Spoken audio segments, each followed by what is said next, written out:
الحمد للہ وکفا وسلام علی عبادہ الذین اصطفیٰ اما بعد۔ امام اعظم ابو حنیفہ رحمۃ اللہ علیہ نے جو اپنے بیٹے کو نصیحتیں فرمائیں ان میں سے ایک نصیحت تھی تواظب علی قراءۃ القرآن کل یوم وتہدی ثوابها الی رسول اللہ صلی اللہ علیہ وسلم ووالدیک واساتذتک وسائر المسلمین۔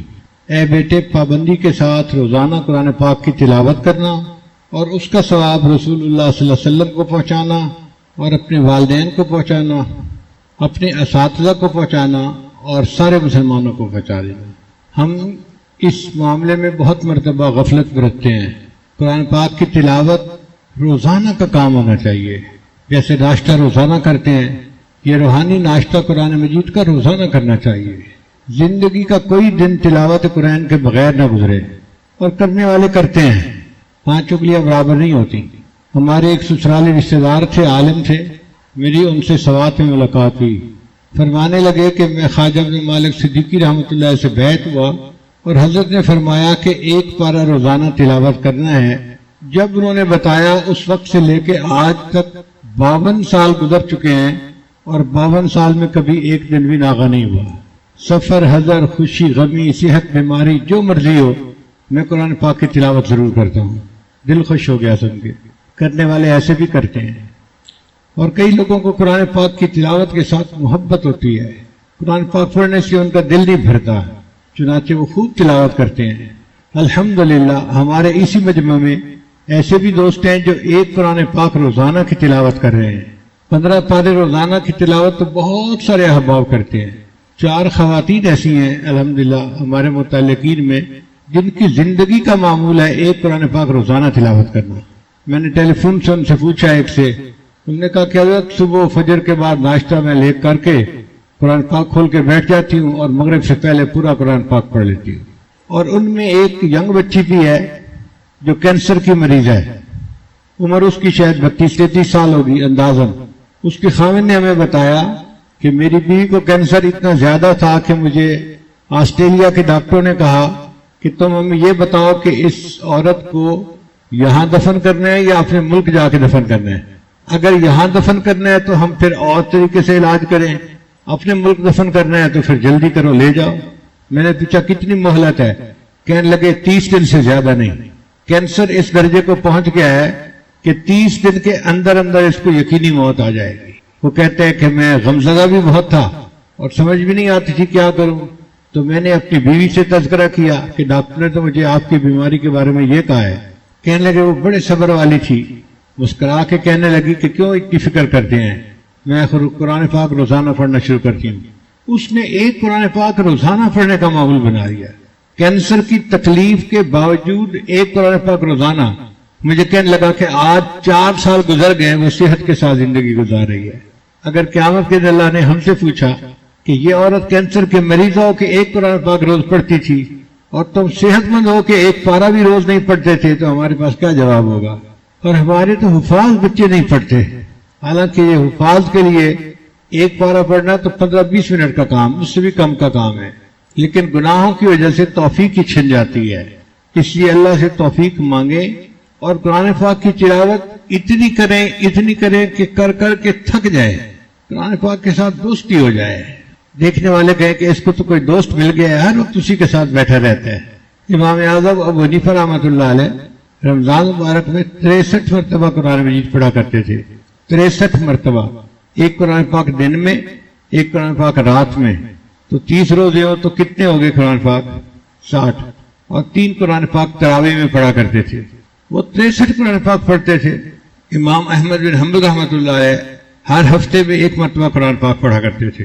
جب رمضان آتا تھا تو 3 دن میں قرآن پاک پڑھا کرتے تھے، اور جب رمضان کا آخری عشرہ آتا تھا تو ہر رات میں 1 مرتبہ قرآن پاک پڑھا کرتے تھے۔ قرآن پاک پڑھتے تھے، انجوائے کرتے تھے۔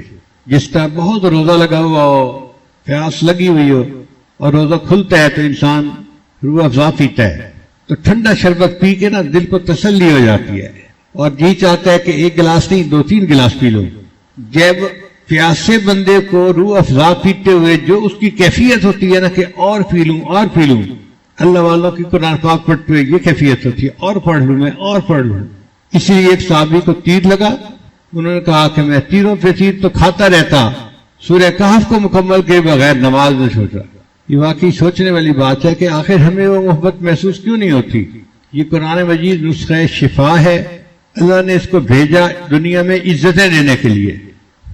آپ کار کھڑی دیکھیں تو سوچتے ہیں یہ 2-4 بندوں کو ایک شہر سے دوسرے شہر پہنچا دیتی ہے، بس کھڑی دیکھتے ہیں تو یہ 60-70 بندوں کو ایک شہر سے دوسرے شہر پہنچا دیتی ہے، ٹرک کھڑا دیکھتے ہیں بھئی یہ سامان ایک شہر سے دوسرے شہر پہنچا دیتا ہے، کرین دیکھتے ہیں یہ نیچے زمین پہ پڑی چیز کو اٹھا کے اوپر کی جگہ پہ رکھ دیتی ہے، جیسے کرین نیچے پڑی چیز کو اٹھا کے بلندی پہ پہنچا دیتی ہے، یہ قرآن مجید بھی اللہ کی ایسی کتاب ہے جو گرے پڑے بندے کو اٹھا کے بلندیوں پہ پہنچا دیتا ہے۔ عرب لوگ ان پڑھ تھے اور کتنی جہالت کے حال میں تھے، ان عربوں کو اللہ نے کیا عزت عطا فرمائی اس قرآن مجید کی وجہ سے، اور یہ نسخہ ہمارے پاس موجود ہے۔ دیکھیں روحیں 2 طرح کی ہیں، ایک ہمارے جسم کی روح ہے، جب تک وہ موجود ہے ہمارا جسم زندہ ہے، جب نکل جائے گی تو جسم مردہ ہو جائے گا، اور ایک قرآن مجید روح ہے، وَكَذَلِكَ أَوْحَيْنَا إِلَيْكَ رُوحًا مِّنْ أَمْرِنَا، اور یہ ہماری زندگیوں کے لیے روح ہے۔ جس کی زندگی میں قرآن کی تعلیمات ہیں وہ زندہ ہے، اور جس کی زندگی میں نہیں وہ مردہ ہے۔ چونکہ ہمارے اندر سے قرآن کی تعلیمات نکل گئیں، آج امت مردہ بنی ہوئی ہے، اور اس کا جو حشر ہو رہا ہے وہ ہم سب دیکھ رہے ہیں۔ قرآن مجید کی تلاوت ہمیں کرنی چاہیے، سمجھ کر پڑھیں تو بھی ثواب ملتا ہے، بنا سمجھے پڑھیں تو بھی ثواب ملتا ہے۔ قرآن مجید اللہ کا کلام ہے۔ ایک صاحب کہنے لگے یہ طوطے کی طرح رٹنے کا کیا فائدہ؟ طوطے کی طرح رٹنے کا بھی فائدہ ہے۔ آپ بتائیں کاف ہا یا عین صاد اس کا کیا ترجمہ ہے؟ کوئی بتا سکتا ہے؟ کیا سمجھے کاف ہا یا عین صاد سے؟ کچھ نہیں سمجھے، ثواب ملا ہوگا نا؟ اگر اس کا بغیر سمجھے ثواب مل سکتا ہے تو باقی قرآن کا بغیر سمجھے ثواب کیوں نہیں مل سکتا؟ سمجھ کے پڑھے تو زیادہ ثواب ہے، بغیر سمجھے پڑھے تو بھی ثواب ملتا ہے، مگر سمجھنا چاہیے، ہمیں پڑھنا چاہیے، ہمیں قرآن پاک کے ساتھ محبت ہونی چاہیے، ایک معمول بنا لینا چاہیے، اور روزانہ اس کے مطابق قرآن پاک کی تلاوت کرنی چاہیے۔ حدیث پاک میں آتا ہے کہ جیسے کوئی گانے والی عورت گانا گاتی ہے نا، کوئی ترنم کی ملکہ گانا گاتی ہے تو لوگ بڑے غور سے سنتے ہیں، اس کو شوق سے سنتے ہیں۔ یہ دنیا والے اس مغنیہ کی گانے کو اتنے غور سے نہیں سنتے جتنے غور سے اللہ تعالیٰ قاری کے پڑھنے والے قرآن مجید کو غور سے سنتے ہیں۔ اللہ تعالیٰ اپنے بندے کے قرآن مجید کو اس سے بھی زیادہ غور سے سنتے ہیں۔ تو ہم جب قرآن پڑھتے ہیں تو ہمارے اللہ قرآن سن رہے ہوتے ہیں، ہم اللہ سے ہم کلامی کر رہے ہوتے ہیں۔ ٹیلی فون پہ بات چیت کرتے ہیں نا لوگ، قرآن مجید بھی اسی طرح ہے۔ بندے نے پڑھا الحمدللہ رب العالمین، اللہ تعالیٰ جواب میں فرماتے ہیں حمدنی عبدی، میرے بندے نے میری حمد بیان کی۔ پھر اگلی آیت پڑھی اس کا جواب آتا ہے، پھر اگلی آیت پڑھی اس کا جواب آتا ہے۔ آپ ذرا اس کیفیت کا اندازہ لگائیں کہ بندہ بول رہا ہے اور اللہ جواب اس کا دے رہے ہیں اس کو۔ بلکہ صحابہ کرام سے تو نبی رسام قرآن مجید سنا کرتے تھے اور اللہ تعالیٰ کی طرف سے فرمائش آتی تھی۔ ایک صحابی تھے ابن کعب رضی اللہ تعالیٰ عنہ، نبی رسام نے ایک مرتبہ انہیں فرمایا ابن کعب مجھے سورہ بینہ سناؤ۔ اے اللہ کے حبیب صلی اللہ علیہ وسلم قرآن آپ پر نازل ہوا، میں آپ کے سامنے پڑھوں؟ تو نبی رسام نے فرمایا ہاں پڑھو۔ وہ سمجھ گئے کہ یہ اوپر سے اشارہ ہوا ہے۔ انہوں نے سوال پوچھا اے اللہ کے حبیب صلی اللہ علیہ وسلم اللہ سمانی، کیا اللہ تعالیٰ نے میرا نام لے کر فرمایا ہے؟ نبی رسام نے جواب فرمایا نعم اللہ سماک، ابن کعب اللہ نے تیرا نام لے کر کہا۔ ابن کعب سے کو قرآن پڑھے محبوب آپ بھی سنیں گے، میں پروردگار بھی سنوں گا۔ کیسے خوش نصیب لوگ تھے جن سے قرآن سننے کی فرمائش رحمان فرمایا کرتے تھے۔ تو معتکفین حضرات تو بہت خوش قسمت ہیں، سارا دن فارغ قرآن کھولیں اللہ کے گھر میں اور پڑھنا شروع کریں، پڑھتے رہیں پڑھتے رہیں پڑھتے رہیں، تھک جائیں تو بند کر دیں، آرام کر لیں تھوڑی دیر، پھر دوبارہ فریش ہو کے پڑھنا شروع کر دیں۔ اور اللہ ہمت دے تو ایک قرآن پاک تو روز پڑھنا کا معمول بن جائے تو کیا ہی بات ہے۔ میں نے بچپن میں جن سے قرآن مجید پڑھا ہے ان میں سے 2 استاد ایسے تھے جن کا معمول تھا روزانہ ایک مرتبہ قرآن مجید پڑھنے کا۔ ایک جو حافظ تھے وہ قاری نہیں تھے اور مجہول پڑھتے تھے، قرآن پاک کے حافظ تھے مگر باقاعدہ تجوید کے ساتھ نہیں پڑھتے تھے، حافظ بڑے پکے تھے۔ ہر وقت قرآن پڑھتے رہتے تھے، ہر وقت ہم ان کو دیکھتے تھے کہ وہ بیٹھے ہوئے ہیں اور ان کے ہونٹ چل رہے ہوتے تھے، کوئی ٹینشن نہیں، کوئی غصہ نہیں، کوئی فلاں نہیں، اوے تم مجھے پڑھنے دو، تم بات نہ کرو، تم شور نہ کرو، تم بات مانو، یہ کیا، کچھ نہیں، خاموش، بس بیٹھے ہوئے قرآن پڑھتے رہتے تھے، پڑھتے رہتے تھے۔ میری عمر چھوٹی تھی، شاید 3 سال کی عمر ہوگی، میری عمر ایسی تھی کہ میرے پاس پورے محلے کا ملٹیپل ویزا تھا، جس گھر میں چاہتا تھا میں چلا جاتا تھا، ہر گھر سے پیار ملتا تھا، محبت ملتی تھی، کھانے کی چیزیں ملتی تھی۔ تو میں اپنے استاد کے گھر گیا، ان کی بڑی بیٹی کی شادی ہوئی تھی، اور شادی کے بعد دلہن اپنے والدین کو ملنے آئی تھی۔ ہمارے سامنے وہ بچی پہنچی، دلہن جو تھی والد سے ملی، باقیوں سے ملی، پھر والد کے پاس بیٹھ گئی۔ انہوں نے دو لفظ پوچھے، بیٹی آپ خوش ہو؟ اس نے کہا میں بہت خوش ہوں، اور دعا دے دی بیٹی کو، پھر قرآن پاک پڑھنا شروع کر دیا۔ تھوڑی دیر بعد دلہن نے کہا کہ ابو میں آپ سے ملنے کے لیے اتنی دور سے آئی ہوں اور آپ مجھ سے کوئی بات ہی نہیں کر رہے۔ بیٹی حال تو میں نے آپ سے پوچھ لیا، اب اور کیا باتیں کرنی تھی، بس میں بیٹھا اللہ کا قرآن پڑھ رہا ہوں۔ اس وقت بھی وہ اللہ کا قرآن پڑھتے رہے۔ ایک قرآن پاک کو روزانہ عصر کے وقت ختم کر لیا کرتے تھے۔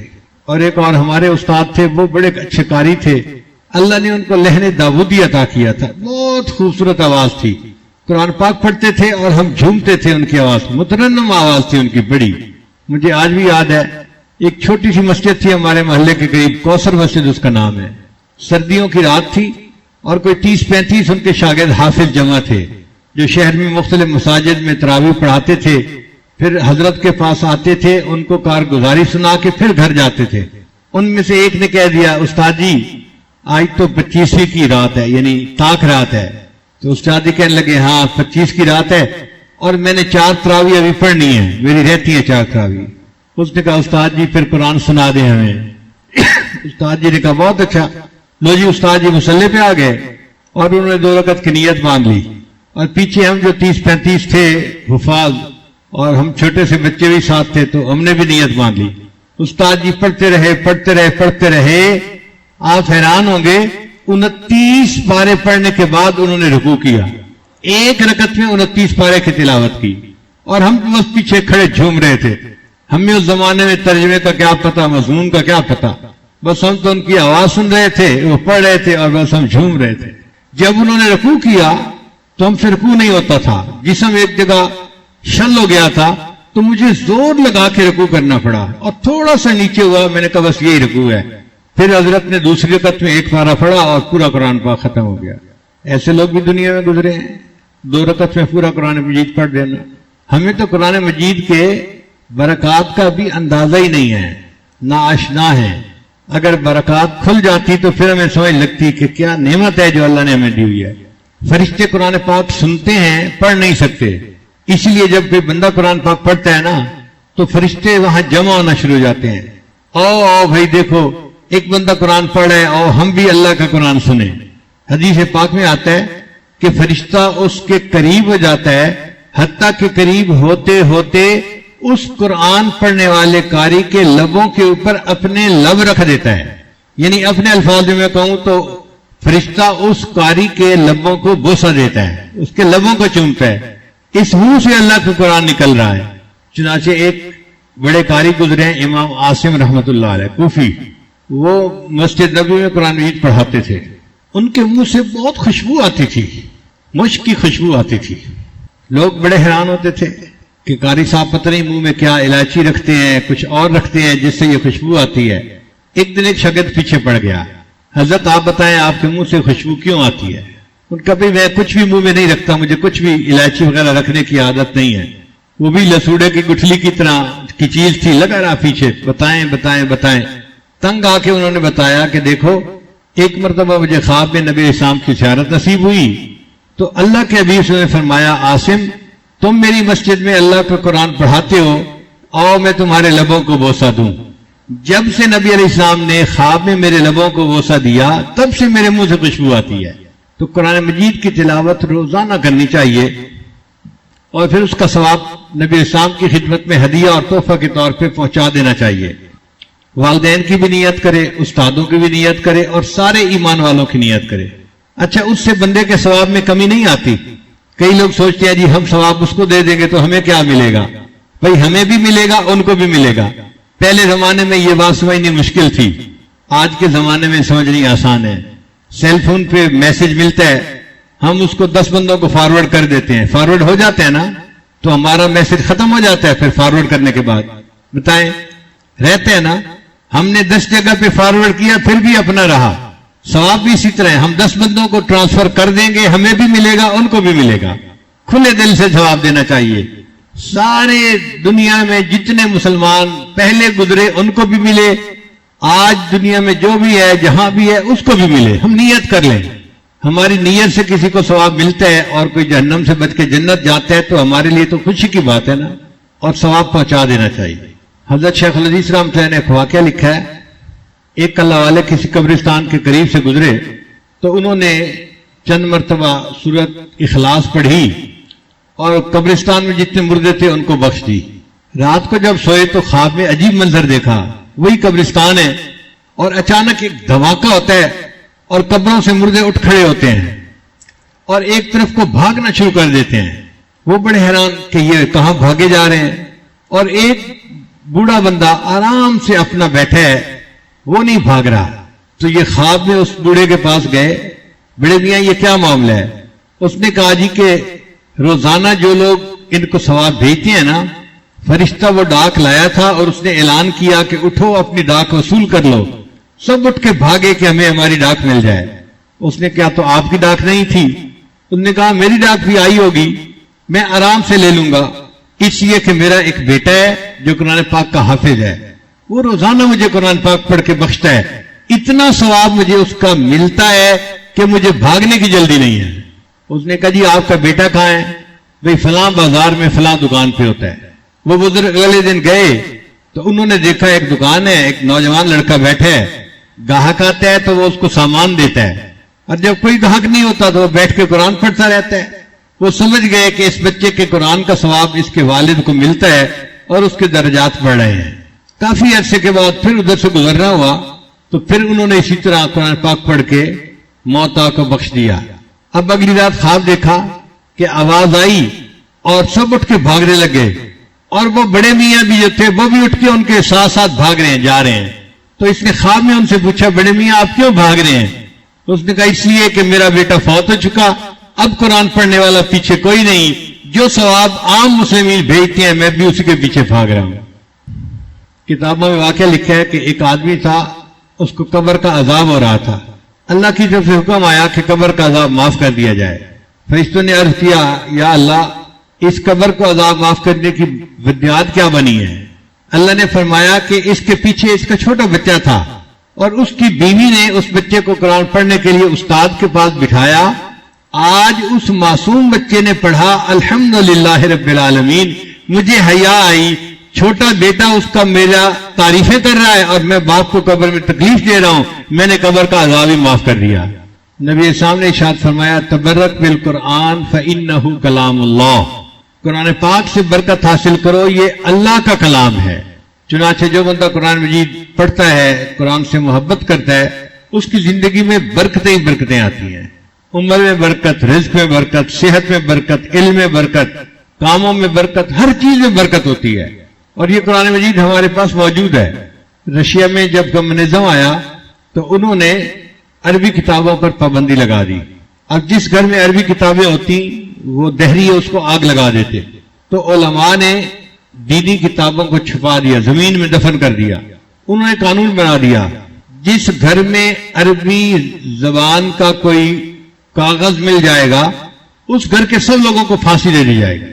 چنانچہ عربی زبان کا کاغذ نکل آتا تھا، قرآن پاک نہیں، عربی زبان کا کاغذ، پھانسی دے دیتے تھے، مردوں عورتوں کو پھانسی دے دیتے تھے۔ اتنی دہشت تھی کہ کوئی حد نہیں، لوگ قرآن پاک دیکھ نہیں سکتے تھے کیونکہ ان کے پاس تھا ہی نہیں۔ چنانچہ 70 سال کے بعد جب کمیونزم ٹوٹا اور ان کو آزادی ملی، پھر انہیں قرآن پاک دیکھنے کی سعادت نصیب ہوئی۔ میں نے ایک بندے کو دیکھا کہ قرآن پاک اس نے مجھ سے لیا اور اس کو چوم رہا ہے، آنکھوں سے لگا رہا ہے اور بہت محبت والی عجیب عجیب حرکتیں کر رہا ہے۔ تو میں نے اپنے ساتھ تھے مولانا عبداللہ، ان سے کہا کہ یہ بندہ ایسے کیوں کر رہا ہے؟ اس نے کہا جی کہ یہ بندہ کہہ رہا ہے کہ میں 70 سال کے بعد اس قرآن پاک کو آنکھوں سے دیکھ رہا ہوں، میرا دل چاہتا ہے میں آنکھوں سے چوم لوں اس کو۔ ہم پر اللہ کا کتنا فضل، دن رات ہمارے گھروں میں قرآن مجید، مسجد میں قرآن مجید، دفتر میں قرآن مجید، جہاں دیکھو وہاں قرآن مجید موجود ہے. پڑھنے کا معمول بنانا چاہیے، اپنے لیے بھی پڑھنا چاہیے اور دوسروں کو بھی ثواب پہنچانا چاہیے. حدیث پاک میں آتا ہے جو بندہ 200 مرتبہ سورت اخلاص پڑھے اللہ تعالیٰ اس کے لیے جنت میں محل بنا دیتے ہیں. اب جو بندہ چاہتا ہے مجھے جنت میں محل ملے تو کتنا آسان ہے. بیریا ٹاؤن میں پلاٹ کی تو بڑی تمنا ہوتی ہے، ڈیفنس میں گھر مل جائے بڑی تمنا ہوتی ہے. بھائی جنت میں گھر چاہیے 200 مرتبہ سورہ اخلاص پڑھنی ہے. مرد بھی پڑھ سکتا ہے، عورت بھی پڑھ سکتی ہے. جو بندہ 200 مرتبہ سورہ اخلاص پڑھے گا حدیث پاک میں آتے ہیں اللہ تعالیٰ اس کے لیے جنت میں محل بنا دیں گے. اچھا کسی کو زیادہ محل چاہیے تو وہ زیادہ مرتبہ پڑھ لے، کالونی بنا لے. کئیوں کو دنیا میں بھی کالونی بنانے کا شوق ہوتا ہے نا، تو اللہ نے یہاں بھی گنجائش رکھی زیادہ پڑھو تمہارے لیے کالونی بنا دی جائے گی. کیونکہ اللہ تعالیٰ جب کسی بندے سے راضی ہوتے ہیں اس کے لیے جنت میں محل بنا دیتے ہیں. جب کسی عالم سے راضی ہوتے ہیں اللہ اس کے لیے جنت میں شہر آباد فرما دیتے ہیں، اور اس شہر میں اس سے جتنے محبت کرنے والے ہوتے ہیں سب بستے ہیں اس میں، سب جنت میں. دنیا میں کالا باغ اسٹیٹ ہو سکتی ہے تو جنت میں اسٹیٹ کیوں نہیں ہو سکتی بھائی؟ مگر ہر ایک کی اپنی نظر ہوتی ہے. ہم ایک ملک میں ایک دوست کے پاس پھنس گئے اور وہ میمن تھا. مجھے کہنے لگا کہ میں آپ کو میمن کی بات بتاؤں. میں نے کہا نہیں مجھے نہیں چاہیے، حضرت میں خود میمن ہوں، کوئی اس میں غیبت نہیں ہے. میں ایک بات بتاؤں گا، حقیقت بتاؤں گا. وہ پیچھے ہی پڑ گیا. میں کہوں نہیں سننا، وہ کہ نہیں میں نے سنانا ہے. حضرت میں نے یہ لطیفہ سنانا ہے آپ کو. اس نے تو میرا بیٹھنا مشکل کر دیا. تنگ آ کے جو امیر تھے طولی جماعت کے وہ مسکرا کے مجھے کہنے لگے حضرت اس نے کوئی نہیں ٹلنا، آپ اس سے لطیفہ سن ہی لیں. تو میں نے اسے اشارہ کیا ٹھیک ہے بھائی. اس نے کہا کہ حضرت پتہ ہے میمنوں کا کیا ذہن ہوتا ہے؟ مجھے کیا پتا. کہنے لگا ہمارا ذہن یہ ہوتا ہے کہ ہم جائیں گے تو اللہ پاک سے عرض کریں گے یا اللہ آپ نے جنت میں جو مکان جس کو دینا ہے الاٹ کر دے، ساری مخلوق کو مکان دے دے. اور جب سب کو مکان مل جائیں گے نا تو میں کہوں گا یا اللہ جو فالتو بچ گئے نا وہ مجھے دے دے، میں کرائے پہ چڑھا دوں گا. کہتے ہیں ہم میمنوں کی یہ ذہنیت ہوتی ہے کہ جنت میں بھی تمنا کریں گے کہ فالتو مکان مجھے مل جاتے تو میں کرائے پہ چڑھا دیتا. پھر میں نے اسے سمجھایا کہ کرائے پہ تو بندہ وہ دیتا ہے جس کو حاجت ہوتی ہے. وہاں کوئی حاجت ہی نہیں ہونی تو وہاں کوئی کیوں مکان کرائے پہ چڑھائے گا. اللہ تعالیٰ ہر وہ نعمت دیں گے جو بندے کے خیال میں آ جائے گی. جنت کو دنیا پہ قیاس نہ کرو، جنت جنت ہے. تو اب آپ سوچئے کہ 200 مرتبہ سورہ اخلاص پڑھنے پر اللہ تعالیٰ جنت میں گھر بنا دیتے ہیں بندے کا. تو جنت میں گھر بنانا کتنا آسان ہے. امت محمدیہ کے لیے تو اللہ نے اتنی آسانیاں کر دی ہیں، اتنی آسانیاں کہ لگتا ہے کہ اللہ کی نیت تھی کہ اس میری امت کا کوئی ایک بندہ بھی جہنم میں نہ جائے. اور یہ چھوٹے چھوٹے بچوں کو سورہ اخلاص یاد ہوتی ہے. قل واللہ احد اللہ الصمد لم یلد ولم یولد ولم یکن لہ کفوا احد. ایک مرتبہ ہوگی. تسبیح لے کے بیٹھیں آپ 200 مرتبہ ایک ہی سٹنگ میں پڑھ لیں گے. تو اعتکاف کے اندر تو اپنے گھر بنائے نا جنت میں. پورے قرآن پاک کی تلاوت ایک تمنا دل میں رکھیں اور پڑھیں. 3 پارے 5 پارے 10 پارے جتنا توفیق ہوتی ہے اتنا پڑھتے رہیں. مگر تمنا رکھیں کہ میں نے اس لیول پہ پہنچنا ہے کہ ایک قرآن پاک روز پڑھا کرنا ہے. اللہ تعالیٰ آسان فرما دیں گے. ہم نے ایک دفعہ عجیب تماشا دیکھا. ہمارا ایک دوست تھا حافظ عبد الغفور اس کا نام تھا. وہ قرآن پاک کا عاشق تھا. ہر وقت قرآن پڑھتا رہتا تھا. چلتے پھرتے ہر وقت قرآن پاک پڑھتا تھا. کالج کے اندر بھی ہاسٹل میں بھی ہر وقت. بازار میں جاتا تھا تو بازار بھی قرآن پاک پڑھتا رہتا تھا. عاشق قرآن بچہ تھا. ہم لوگ ہاسٹل میں رہتے تھے تو عصر کے بعد ہاسٹل کے دروازے کے قریب گھاس لگا ہوا تھا پلاٹ میں. تو وہ حافظ صاحب وہاں بیٹھ کے قرآن پاک کی تلاوت کر رہے تھے. آنکھیں بند کر لیتے تھے. ان کو کوئی پتہ نہیں ہوتا تھا ارد گرد کیا ہو رہا ہے. وہ قرآن پڑھ رہے ہوتے تھے. اچانک ایک لڑکے نے چیخ ماری. دوسرے نے پوچھا کیا ہوا؟ کہتے وہ دیکھو سانپ. اللہ کی شان دیکھیں کہ حافظ صاحب بیٹھے قرآن پڑھ رہے ہیں اور ان کے سامنے ایک کوبرا سانپ جو ہے وہ بھی ہل رہا ہے. اب جب ہاسٹل میں شور مچا تو سب بھاگے. خود میں بھی بھاگا کہ ہم دیکھتے ہیں. ہم دور کھڑے دیکھ رہے تھے حافظ صاحب بیٹھے قرآن پاک پڑھ رہے ہیں اور وہ سانپ جو ہے وہ ہل رہا ہے ان کے سامنے. لوگ آوازیں دے رہے ہیں حافظ صاحب حافظ صاحب حافظ صاحب. وہ قرآن پڑھتا جا رہا ہے بس پڑھتا جا رہا ہے. سورہ یاسین پڑھ رہے تھے. جب اس نے سورہ یاسین کو مکمل کیا ہمارے سامنے سانپ نیچے زمین پر بیٹھا اور چلا گیا. اللہ کی شان. مجھے تو لگتا ہے کہ وہ کوئی جن تھا، کیونکہ سانپ تو مکلف نہیں نہ ہوتے، اور جن جو تھا اس شکل میں آیا تھا اور وہ بھی اللہ کا قرآن سن رہا تھا. تو ہم قرآن پاک پڑھتے ہیں، قرآن سننے کے لیے جن آ جاتے ہیں. حدیث سے ثابت ہے، نبی علیہ السلام قرآن پڑھ رہے تھے تو جن آ گئے اور ایک دوسرے کو کہنے لگے کہ خاموش ہو جاؤ، قرآن سنو. انا سمعنا قرآنا عجبا.